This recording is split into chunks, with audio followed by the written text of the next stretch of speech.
Hello പ്രിയപ്പെട്ടവേഴ്സ്, നമ്മുടെ UGC net എക്സാമിന് ഇനി ഏകദേശം ഒരു മാസമാണുള്ളത്. പലരും ഇപ്പോഴും ഒരു സീരിയസ് ആയിട്ടുള്ള പ്രിപ്പറേഷൻ തുടങ്ങിയിട്ടില്ല. അതേസമയം നന്നായിട്ട് സീരിയസ് ആയിട്ട് പഠിക്കണമെന്ന് ആഗ്രഹമുണ്ട്. പ്രത്യേകിച്ച് നമുക്ക് എക്സാമൊക്കെ ക്രിസ്മസ് വെക്കേഷൻ വരുന്നുണ്ട്. മതിയായ ഒരു മാസം സമയമുണ്ട്. ജനുവരി ഫസ്റ്റ് വീക്ക് ഒക്കെയാണ് എക്സാം വരുന്നത്. എക്സാമിൻ്റെ ഡേറ്റ് വന്നിട്ടില്ല, സബ്ജക്റ്റ് സ്പെസിഫിക്. അപ്പോൾ ഇനി ഈ ഒരു മാസം എന്തെങ്കിലും ചെയ്യാനുണ്ടോ? നമുക്ക് എന്തെങ്കിലും ചെയ്യാൻ സാധിക്കുമോ എന്ന് പലരും ചോദിക്കാറുണ്ട്. അപ്പം ഞാൻ പറയാം, ബേസിക്കലി നിങ്ങൾ ഇതുവരെ പഠിച്ചു തുടങ്ങിയിട്ടില്ലെങ്കിൽ, ഒന്നും എത്തിയിട്ടില്ലെങ്കിൽ, ഫ്രം ദ സ്ക്രാച്ച് നിങ്ങൾ ഇനിയുള്ള ലിമിറ്റഡ് ആയിട്ടുള്ള ദിവസങ്ങളിൽ പഠിച്ച് നിങ്ങൾക്ക് JRF ക്വാളിഫൈ ചെയ്യാനുള്ള സാധ്യത കമ്പാരിറ്റീവ്ലി കുറവാണ്. മേ ബി നിങ്ങൾ ഡിഗ്രിയും PGയും അത്യാവശ്യം നന്നായി പഠിച്ച നോളേജ് ഉള്ള ആളാണെങ്കിൽ വെൽ ആൻഡ് ഗുഡ്. പക്ഷെ PhD നെറ്റൊക്കെ ക്വാളിഫൈ ചെയ്യാനുള്ള സ്റ്റിൽ സാധ്യത നിങ്ങൾ സീരിയസ് ആയിട്ട് പ്രിപ്പയർ ചെയ്യുകയാണെങ്കിൽ. അതേസമയം ഭൂരിഭാഗം ആളുകൾ എങ്ങനെയായിരിക്കും എന്ന് ചോദിച്ചാൽ, മുമ്പ് ചിലപ്പോൾ നെറ്റ് എക്സാം എഴുതിയിട്ടുണ്ടാവും, അന്ന് കുറച്ചൊക്കെ പഠിച്ചിട്ടുണ്ടാവും, പഠിച്ചത് ചിലപ്പോൾ ഇപ്പോൾ ഓർമ്മയൊന്നും ഉണ്ടാവണമെന്നില്ല. അതുപോലെ തന്നെ എവിടേക്കോ നെറ്റിന് പ്രിപ്പയർ ചെയ്തിട്ടുണ്ടാവും, PGക്ക് അല്ലെങ്കിൽ UGക്കൊക്കെ അത്യാവശ്യം കുറച്ചൊക്കെ നന്നായിട്ട് പഠിച്ചിട്ടുണ്ടാവും, പക്ഷെ ശരിക്കൊന്നും ഓർമ്മയൊന്നുമില്ല. അപ്പോൾ അതായത് നെറ്റിനെ സംബന്ധിച്ച് അവർ പൂർണ്ണമായിട്ട് സ്ട്രേഞ്ചേഴ്സ് അല്ല, എന്നാലും അത്ര ഒരു കോൺഫിഡൻസ് ഇല്ല, ഒരു സ്ട്രക്ചേർഡ് ആയിട്ടുള്ള പ്രിപ്പറേഷൻ ഒന്നുമല്ല അവർ നടത്തിയിട്ടുള്ളത്. പക്ഷെ ഒരു മാസം ഒന്ന് നോക്കിയാലോ, ഒന്ന് സീരിയസ് ആയിട്ട് എടുത്താലോ എന്നുള്ളൊരു ആസ്പെക്റ്റ് ഉണ്ട്. കാരണം കോമ്പറ്റീഷൻ കൂടിക്കൊണ്ടിരിക്കുകയാണ്. നമുക്ക് JRF കിട്ടുക എന്നുള്ളത് ഇമ്പോർട്ടൻ്റ് ആണ്, PhD ചെയ്യുക എന്നുള്ളത് ഇമ്പോർട്ടൻ്റ് ആണ്.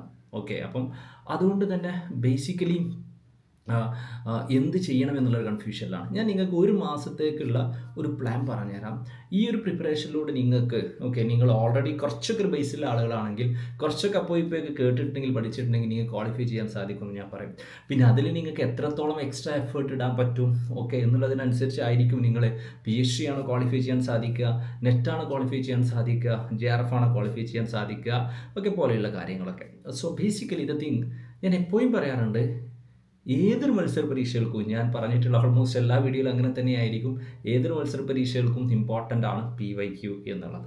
അപ്പോൾ നിങ്ങൾ എന്താ ചെയ്യേണ്ടതെന്ന് ചോദിച്ചാൽ, നിങ്ങൾ പേപ്പർ 1 ആൻഡ് പേപ്പർ 2ൻ്റെ കഴിഞ്ഞ പ്രാവശ്യത്തെ ക്വസ്റ്റ്യൻ പേപ്പർ ഒന്ന് ചെയ്ത് നോക്കുക. അപ്പം നിങ്ങളുടെ ഒരു സബ്ജക്റ്റ് ഉണ്ടാവില്ല, സബ്ജക്റ്റിന് ഒരു ക്വസ്റ്റ്യൻ പേപ്പർ ഉണ്ടാവും, നിങ്ങൾ അത് ചെയ്ത് നോക്കിയാൽ മതി. പേപ്പർ 1ൻ്റെ 1-2 ക്വസ്റ്റ്യൻ പേപ്പറൊക്കെ നിങ്ങൾ ചെയ്ത് നോക്കാം. ക്വസ്റ്റ്യൻ പേപ്പറൊക്കെ നിങ്ങൾക്ക് IFA.in എന്നുള്ള വെബ്സൈറ്റിലൊക്കെ നിങ്ങൾക്ക് ലഭിക്കും കേട്ടോ, ഫ്രീ ആയിട്ടൊക്കെ ഡൗൺലോഡ് ചെയ്തൊക്കെ കിട്ടും. എന്നിട്ട് നിങ്ങൾ അതൊന്ന് സീരിയസ് ആയിട്ട് തന്നെ ചെയ്ത് നോക്കാം. വെറുതെ പോയി നോക്കല്ലോ, വെറുതെ വായിച്ച് നോക്കല്ലോ, ഒന്ന് ചെയ്ത് നോക്കാം. അപ്പോൾ ആ സമയത്ത് നിങ്ങൾക്ക് മനസ്സിലാവും, പേപ്പർ 1ൽ ചില പ്രത്യേക ടോപ്പിക്കുകളിൽ നിന്ന് നിങ്ങൾക്ക് ക്വസ്റ്റ്യൻസ് കിട്ടുന്നില്ല. പേപ്പർ 2ൽ പ്രത്യേക ടോപ്പിക്കുകളിൽ നിങ്ങൾക്ക് അത്ര ക്ലാരിറ്റി ഇല്ല. അപ്പോൾ നമ്മൾ എന്ത് ചെയ്യണം, ആ ടോപ്പിക്കുകൾ പഠിക്കണം. ഇപ്പം വളരെ ഈസി ആയിട്ട് പറയുകയാണെങ്കിൽ, ഇപ്പം ലോജിക്കൽ റീസണിങ്ങിലൊക്കെ ഏറ്റവും പുതിയ എക്സാമിന് എടുത്ത് നോക്കുമ്പോൾ 10 ഷിഫ്റ്റിൽ 50 ക്വസ്റ്റ്യനിൽ ഏകദേശം ഒരു 17ഓളം ക്വസ്റ്റ്യൻസ് സ്ക്വയർ ഓഫ് ഒപ്പോസിഷൻ കോൺസെപ്റ്റിലാണ് വന്നത്. 15ലധികം ക്വസ്റ്റ്യൻസ് സ്ക്വയർ ഓഫ് ഒപ്പോസിഷൻ കോൺസെപ്റ്റിലാണ് വന്നത്. മുമ്പ് ചോദിച്ചിട്ടുള്ള പ്രതീക്ഷ പാറ്റേണിലാണ് വന്നത്. പിന്നെ വന്നിട്ടുള്ളത് ഫാലസീസ് ആണ്. ഫാലസിയിൽ നിന്നും ലേറ്റസ്റ്റ് ആയിട്ടുള്ള ആസ്പെക്റ്റിലേക്ക് തന്നെയാണ് ചോദിച്ചിട്ടുള്ളത്, അല്ലെങ്കിൽ നമ്മൾ സാധാരണ പഠിക്കുന്ന സെറ്റ് ഓഫ് ഫാലസീസ് ആണ്. ഇന്ത്യൻ ലോജിക്ക് നമ്മൾ പ്രതീക്ഷിക്കുന്ന പോലെ തന്നെയാണ് എക്സാമിന് പ്രതീക്ഷിക്കുന്ന പോലെ എന്ന് വെച്ചാൽ, മുൻ വർഷങ്ങളുടെ PYQ ആസ്പെക്റ്റുകൾ കൂടി കൺസിഡർ ചെയ്തുകൊണ്ട് തന്നെയാണ് ഇപ്രാവശ്യം വാട്ട് വി കൻ സേ എക്സാമിന് വന്നിട്ടുള്ളത്, അതായത് ജൂൺ എക്സാമിന് വന്നിട്ടുള്ളത്. അപ്പോൾ നമ്മൾ എന്ത് ചെയ്യുന്നു, നമ്മൾ ക്വസ്റ്റ്യൻസ് നോക്കുന്നു. ആ ക്വസ്റ്റ്യൻസ് നോക്കിയതിന് ശേഷം നമുക്ക് ടഫായിട്ടുള്ള ഏരിയ നോക്കുന്നു, ആ ഏരിയ സ്പെസിഫിക് ആയിട്ട് പഠിക്കുന്നു. ഇങ്ങനെ ഇപ്പോൾ ഇതിലുള്ളൊരു കേസ് എന്താ വെച്ചാൽ, ഇത് എത്രത്തോളം പഠിക്കുന്നുള്ളൊരു ആസ്പെക്റ്റ് ഉണ്ടാവും. അപ്പോൾ ഒരു മാസം, അപ്പോൾ ആദ്യം എന്താണ് നിങ്ങൾ ചെയ്യേണ്ടതെന്ന് ചോദിച്ചാൽ, ഇനീഷ്യലി നിങ്ങളൊരു ക്വസ്റ്റ്യൻ പേപ്പർ ചെയ്തോളൂ, നിങ്ങൾക്ക് ടഫായിട്ടുള്ള ഏരിയാസ് ഫോക്കസ് ചെയ്തോളൂ. പിന്നെ നമുക്ക് സമയം ഉണ്ടാവില്ല, അപ്പോൾ രണ്ടാമത്തെ ക്വസ്റ്റ്യൻ പേപ്പർ ചെയ്തോളൂ. പേപ്പർ 1 ആണെങ്കിൽ 2-3 ക്വസ്റ്റ്യൻ പേപ്പർ നിങ്ങൾ ചെയ്യും. ആ ചെയ്തതിന് ശേഷം ഏത് ടോപ്പിക്കാണ് നിങ്ങൾക്ക് ടഫ് ഉള്ളത്, ആ ടോപ്പിക്ക് നിങ്ങൾ പഠിക്കൂ. ഇതിങ്ങനെ നമ്മൾ കൂടുതൽ എഫേർട്ട് ഇങ്ങനെ എടുത്തിട്ട് എത്രത്തോളം നിങ്ങൾക്ക് റിപ്പീറ്റ് ചെയ്യാൻ പറ്റുമോ അത്രത്തോളം എന്ത് സംഭവിക്കും എന്ന് ചോദിച്ചാൽ, നിങ്ങൾക്ക് നിങ്ങളുടെ പ്രിപ്പറേഷൻ അത് ഹെൽപ്പ് ചെയ്യും. അത്രത്തോളം നിങ്ങൾ പ്രിപ്പറേഷൻ അത് ഹെൽപ്പ് ചെയ്യും എന്നുള്ളതാണ്. സോ ബേസിക്കലി ഇതിൽ നിങ്ങൾക്ക് ആകെ ഉണ്ടാവേണ്ടത് ക്വസ്റ്റ്യൻ പേപ്പർ എന്നുള്ളതും, അതുപോലെ തന്നെ ക്വസ്റ്റ്യൻ പേപ്പറിൽ വാട്ട് വി കൻ സേ നിങ്ങൾക്ക് ക്വസ്റ്റ്യൻ പേപ്പറിൽ ടഫായിട്ടുള്ള ടോപ്പിക്കുകൾ പഠിക്കാനുള്ള സോഴ്സും ആയിരിക്കും.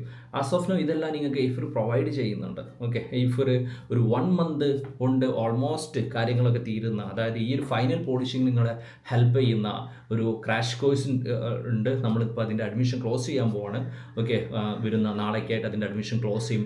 അപ്പോൾ അതിൽ നിങ്ങൾ ജോയിൻ ചെയ്യുകയാണെങ്കിൽ നിങ്ങൾക്ക് ഈ പറയപ്പെടുന്ന പ്രീവിയസ് ഇയർ ക്വസ്റ്റ്യൻസ്, അത് ചെയ്യാനുള്ള ഓപ്ഷൻസ്, അതിൻ്റെ ഏരിയാസ്, അത് ടഫായിട്ടുള്ള ഏരിയാസിൻ്റെ ഡിസ്കഷൻസ്, അതിൻ്റെ ക്ലാസ്സുകളെല്ലാം നിങ്ങൾക്ക് ഓൾറെഡി റെഡി ആയിട്ട് ഫുൾ അവൈലബിൾ ആയിരിക്കും. അപ്പോൾ നിങ്ങൾക്ക് നിങ്ങളുടേതായ ബേസിൽ തന്നെ നിങ്ങൾക്കത് ചെയ്യാൻ പറ്റും. ഓക്കെ, നിങ്ങളുടേതായ ബേസിൽ തന്നെ നിങ്ങൾക്കത് ചെയ്യാൻ പറ്റും. മേ ബി നിങ്ങൾക്ക് ഈ വീഡിയോ ഒരു പക്ഷേ അയച്ചു തന്നിട്ടുണ്ടാവുക ഇഫറിൻ്റെ ഭാഗത്തുനിന്നുള്ള അക്കാഡമിക് കൗൺസിലേഴ്സൊക്കെ ആയിരിക്കും. അങ്ങനെയാണെങ്കിൽ അവരോട് തന്നെ കോൺടാക്ട് ചെയ്താൽ നിങ്ങൾക്ക് ഞാൻ ഈ പറഞ്ഞ പ്രീവിയസ് ഇയർ ക്വസ്റ്റ്യൻ ഒക്കെ ഫ്രീ ആയിട്ട് തന്നെ അവർക്ക് പ്രൊവൈഡ് ചെയ്യാൻ പറ്റും. ഓക്കെ, നിങ്ങൾക്ക് നമ്മുടെ ക്രാഷ് കോഴ്സിലും നിങ്ങൾക്ക് ജോയിൻ ചെയ്യാൻ പറ്റും. അപ്പോൾ അടുത്ത 30 ദിവസം മാക്സിമം നിങ്ങൾ ഉപയോഗിക്കുകയാണെങ്കിൽ, മാക്സിമം PYQs ചെയ്യുകയാണെങ്കിൽ, ആ PYQവിൽ നിന്ന് നിങ്ങൾക്ക് മനസ്സിലായിട്ടുള്ള നിങ്ങളുടെ ടഫായിട്ടുള്ള ഏരിയാസ് നിങ്ങൾ ഫോക്കസ് ചെയ്യുകയാണെങ്കിൽ തീർച്ചയായിട്ടും നിങ്ങൾക്ക് വളരെ നല്ല റിസൾട്ട് ഉണ്ടാക്കാൻ സാധിക്കും. ഓൾറെഡി കുറച്ച് ബേസ് ഉള്ള, മുമ്പ് പ്രിപ്പയർ ചെയ്തിട്ടുള്ള ഒരു സെറ്റ് ഓഫ് ആളുകളൊക്കെയാണ് നിങ്ങളെങ്കിൽ തീർച്ചയായിട്ടും നിങ്ങൾക്ക് നെറ്റും JRFും തന്നെ ക്വാളിഫൈ ചെയ്യാനുള്ള സാധ്യതയുണ്ട്. അപ്പം അടിപൊളിയായിട്ട് പ്രിപ്പയർ ചെയ്യുക. Okay, if you are very serious about your preparation, എത്രയും പെട്ടെന്ന് ഇഫറിൻ്റെ ഈ ഒരു ഡിസംബറിലേക്കുള്ള ലാസ്റ്റ് ബാച്ചിൽ നിങ്ങൾ ജോയിൻ ചെയ്യുക. All the best.